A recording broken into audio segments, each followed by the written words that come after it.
नमस्कार दोस्तों, स्वागत करती हूँ मैं आप सबका अपने YouTube चैनल बातों बातों में। आज बातों बातों में जब सिलसिला चला ही है बातों का, तो आज एक ऐसा टॉपिक लेते हैं जो सबको पता है लेकिन किसी को नहीं पता। सुनोगे तो समझ आ जाएगी। जब घर में हम घुसते हैं ना, कोई भी घुसे, तो हमें कई तरह की ना, एक ही मेंबर के मुंह से कई तरह की आवाज सुनने को मिलती है। उसका जो बोलने का ढंग होता है वो अलग अलग होता है। अब आप मेरी आवाज सुनो। मान लो मैं घर में हूँ और मेरे घर कोई आया है और उसने अलग अलग आवाजें सुनी है, तो कैसे सुनने को मिलेगा? तेरे को समझ नहीं आती है? कितनी बार तेरे को कहा है कि एक काम कर ले ढंग से? कोई काम तेरे को ढंग से करना आता है? बेवकूफ कहेगी। अब दूसरे के साथ, बेटा भाई को जरा नाश्ता दे दे, जल्दी से नाश्ता करके काम पे जाओ। आओ बेटा बैठो, नाश्ता कर लो बेटे, सारा दिन काम करना है, नाश्ता तो करो ढंग से। फिर दिन में रोटी का टाइम होता है नहीं होता? ओए उल्लू, तेरे को सुनाई नहीं दे रहा? एक काम को 10 बार कहेंगे क्या तब सुनेगा? बेटा मैंने नाश्ता बना लिया है, थोड़ा परोस दो। माता जी आप चैन से बैठ जाया करो प्लीज, आपको कहा है ना, आप चैन से बैठ जाया करो, आपको हर चीज मिल जाया करेगी, आप बार बार मत उठा करो।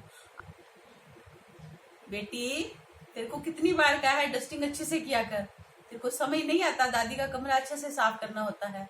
जाओ जाके पहले दादी का कमरा साफ करके आओ। आओ बेटा जी, कितने दिन बाद आए, बहुत मन खुश हो गया तुमसे मिलकर। ऐसे ही आते रहा करो, ये घर भी तुम्हारा ही है ना। नहीं नहीं, तकल्लुफ की कोई बात नहीं है, तुम बिना फोन करके भी आ सकते हो बेटे। तुम्हारे में और हमारे बेटे में कोई फर्क है? नहीं नहीं बेटे, तुम आया करो।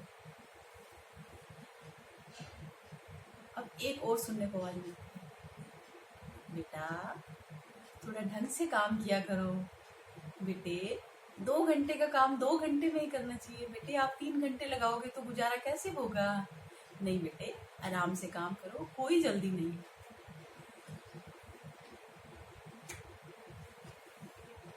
सुन भी लिया करो आप, जब देखो सिर खाते रहते हो। आपको पता है ना मैं काम कर करके थक जाती हूँ। प्लीज एक बार में मेरी बात सुन लिया करो, बार बार मुझे रिपीट मत किया करो। मैं भी इंसान हूँ, थक जाती हूँ मैं। थोड़ा सा काम खुद कर लिया करो, जैसे आप बड़े हो रहे हो वैसे मैं बड़ी हो रही हूँ। तेरे को कहा है ना अपनी चोंच बंद रखा कर, ज्यादा बोलने की जरूरत नहीं है।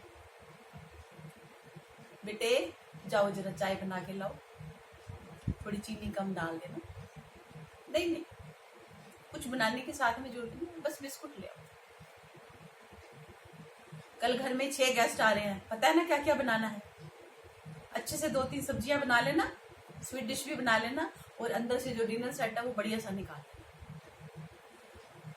तो ये जो आवाजें है ना, ये एक घर में सबके घर में आती है। माँ से बात करने का तरीका, दादी से बात करने का तरीका, पति अपने पति से कैसे बात करता है, पत्नी अपने पति से कैसे बात करती है, बेटी से हम कैसे बात करते हैं, पोती से हम कैसे बात करते हैं। अब इसमें 2 आवाजें ना बड़ी मीठी सी आपको सुनाई दी होंगी। एक तो दामाद के लिए, बेटा बहुत दिल खुश हो गया आप आए हो। नहीं नहीं, आते रहा करो। एक ये तो होगी दामाद के लिए। दूसरा होता है हमारी बहू, जिसके लिए हम कितना पोलाइटली बोलते हैं, बेटा मैंने सारा काम कर दिया है, आपने बस परोस देना है। अब घर में गेस्ट आए तो पति कितना चिल्ला के जो है अपनी पत्नी को कहते हैं 3 सब्जियां बन जानी चाहिए, साथ में स्वीट डिश भी बन जानी चाहिए। सास जो है वो बेचारी आके बार बार देखती है, वो कहती है माता जी आप प्लीज बैठ जाओ। माता जी से भी हक से बात हो रही है। पोती को भी कहा जा रहा है बेटे दादी का कमरा अच्छे से साफ कर देना। बेटी को भी कहा जा रहा है तेरा दिमाग तो नहीं खराब हो गया, जब तेरे को एक काम कहा जाता है ढंग से कर लिया कर। कमाऊ पूत, जो कमाऊ बेटा होता है उसके लिए क्या कहा जाता है? अच्छे से नाश्ता करके जा, पूरा दिन पता नहीं रोटी मिले ना मिले, अच्छे से खाना खा के जाओ। आप ये देखो कि हमारा एक ही जो मतलब बंदा होता है, हर बंदे के साथ अलग अलग रिलेशन होता है, और हम सबके साथ अलग अलग टोन में बात करते हैं। तो आप ये देखते हो कि जो हमारे अपने खून के रिश्ते हैं उनके साथ हम बेधड़क होके बात करते हैं। हमें कोई चिंता नहीं होती है कि वो बुरा मानेगा अच्छा मानेगा। क्यों? क्योंकि जो ब्लड रिलेशन होते हैं उसमें बुरा मानने वाला कुछ होता ही नहीं है, क्योंकि सुनने वाले को लगता ही नहीं है कि मुझे बुरा मानना चाहिए। लेकिन जो बने हुए रिश्ते होते हैं, दामाद का रिश्ता, उसको हम कितना रिस्पेक्टफुली बोलते हैं। बहू का रिश्ता, बहू का रिश्ता तो ऐसा होता है कि 10 गलतियां करने के बावजूद भी उसके साथ बड़े प्यार से बोलना पड़ता है। चलो दामाद जो होता है ना, वो तो 6 महीने बाद, 4 महीने बाद, साल में एक बार आता है, तो उसको बड़े अच्छे से हम अगर अटेंड कर लेते हैं तो बाकी के सॉरी बाकी का जो टाइम होता है वो बेटी के साथ बड़े अच्छे से गुजर जाता है। लेकिन बहू बहू को हमने 24 घंटे जो है ना एक फॉर्मल सा बिहेव करते हैं हम। जहाँ ये फॉर्मल सा बिहेव नहीं होता ना, वहीं बहू बेटी होती है। आप अपने घर में देखो कि आप अपनी बहू के साथ कैसा व्यवहार करते हो। क्या फॉर्मल व्यवहार करते हो? क्या आपको डर लगता है कि अगर आपने उससे अपनी बेटी की तरह तू तड़ाक से बात की तो क्या वो आपके बात सुनेगी या आपकी बात का बुरा तो नहीं मानेगी? ये एक नॉर्मल कहानी है हर घर की। आप मुझे कमेंट करके बताइए कि आपके घर में आप अपने बहू के साथ या दामाद के साथ या बेटे के साथ या पति के साथ क्या एक जैसा व्यवहार करते हो?